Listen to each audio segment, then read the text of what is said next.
Hello Andy, just hopefully a fairly short video on just a couple of wee things, whether you choose to use them or not. This is TimeTabler. I've opened up one of your activities, it's your first year.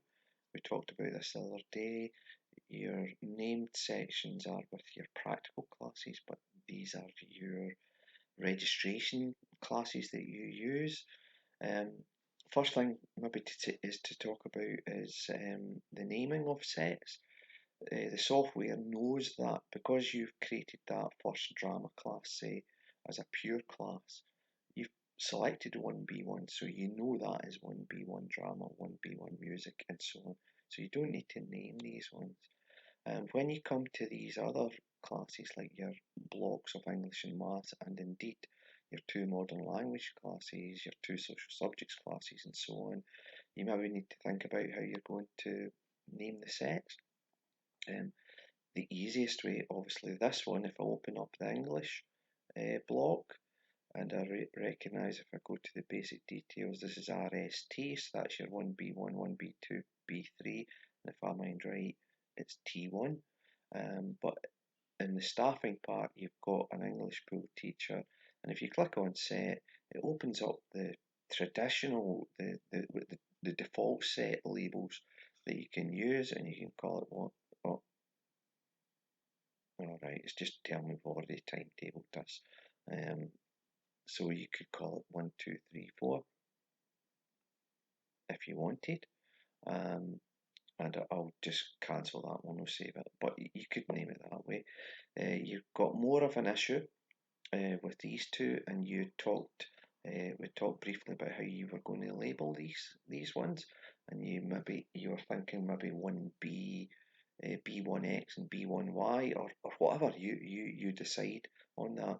I wondered if you should use a different set of labels, to just customize your labels, and you can do that. I'm going to close this down, close this, and your customize. Oh, sorry about that. My recording buttons were getting in the way of timetable. You can use customize, and you can see set labels. Um, by default, it goes to that one, which is just your numbers and letters.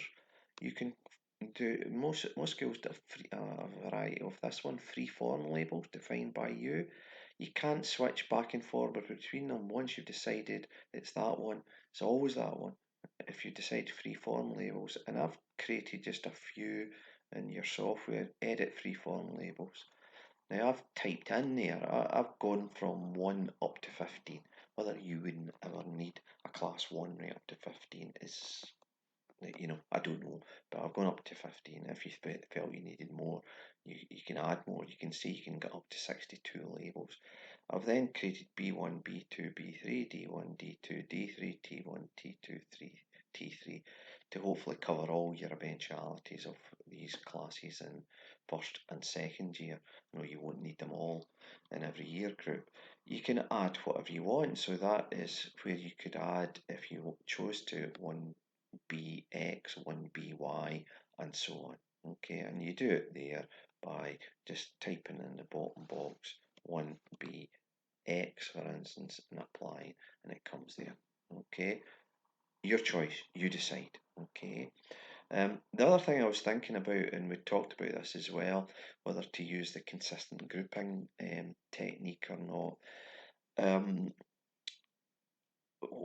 Why would I maybe consider using it? If I go back to that first year activity batch, it's there until it opens up. And as a timetabler, you're always looking for maximum flexibility. What you've got here, I'm looking at your bigger size classes, your classes of 30. You've got modern languages, modern languages. Now the way you've blocked that, these two modern languages must go to the department at the same time. Right. Now that's maybe by design, maybe you need that to happen. Maybe the department want two classes to come to modern languages at the same time. Same with social subjects. Can't remember what that is, but these are practical classes, I'm guessing. PE, paired together, and I know we talked about the Mandarin and how to get around that. Um, I wondered if you don't need them to go to the departments in pairs, which is what you've got, would it be better to have them as single lessons or single classes? And that would be a reason for um, setting up as consistent groupings. So, as one class is going to modern languages, the other class could be going to PE, for instance, or as one class is going to social subjects, the other class could go to modern languages or Mandarin or whatever. It just gives you more flexibility. Your thoughts, you know, and you know the school obviously an awful lot better than I do. Next wee bit, Andy, is I'm looking at you, the amount of schedules you've got. You've got a whole bundle of schedules, some where you've obviously been experimenting with and so on. Not sure whether the activity batches are the same in all of these or not. But do you need all of these? You're going to be starting a new timetable fairly soon. It's awfully cluttered, I would suggest.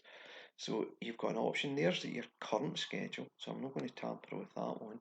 But this again is entirely up to you. You've got a choice. I'm highlighting one that you're not using and delete. And if you click on delete, you've got a choice of deleting it but keeping its batches or deleting and deleting its batches. Now that's not deleting the batches from the current schedule, even though they may be the same as the batches in that schedule. So I'm going to delete and delete the batches, right? Yes.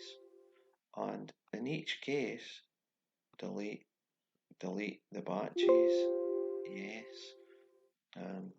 And so on, right? Delete the batches.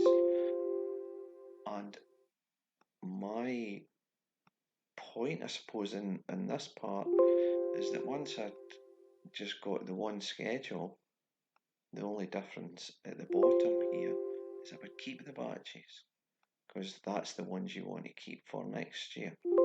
And okay, the columns, the subjects in the columns and everything is going to change, but the structure, by and large, will be the same, especially in first and second year. So I'm deleting all of these. I'm guessing a wee bit here. It's just because you've got that one as a current schedule. I'm guessing you're not using that one or that one. Okay. So I've got a current schedule. Now I'm not going to do anything with that at the moment. But again, if I go to the activity batches, I can see I've got this is my current schedule, and I've got all of these ones over here, and the batches not yet linked. I presume that's maybe because you've swapped things around a wee bit. Don't know whether you need these. Some of these have maybe moved into here, or I'm not sure. You'll know better than I do. But if you don't need them, delete them, right? Delete selected batch, or you've got a choice there. Delete all unlinked batches. Do you want to be as brave to get rid of all of these? I'm not sure. But since it's just a copy, I'm going to delete all unlinked batches. Yes. Right. Gets rid of a lot of them. Now, the only batches I've got are the ones I actually use to timetable, or sorry, the ones you've got are the ones you use to timetable. My apologies, I'm getting up way above my importance here. Um, but if you go back to the schedule, list schedule, you've only got one now, and that's your current schedule. To start your next year's timetable, you're going to have to delete that timetable. You've got it backed up anyway. You've got it as a backup, so you can always come back to it if you need to. But this time when I delete it, I'm keeping the batches. So delete. Are you sure you want to delete? Yes. I'm sure it gets rid of the timetable, but if I go into the activity batches, what it's simply done is got the activity batches over here. Okay. It then means you can muck about with your curriculum diagrams for first and second year if you choose to do so. But that's always up to you. If you have any questions on this, get back to me. I'm going to try and create another one to talk about the PDF that I sent you yesterday. regarding the Queen Anne Lesmahago model. It maybe is a better fit for you, but I'll create another video in the next day or two. I'll certainly get it to you before Monday because I know your choices and options is your priority at the moment, and what I'm doing here is a wee bit further down the road. But I'll stop there and I'll send this on to you. Okay? Right, cheers.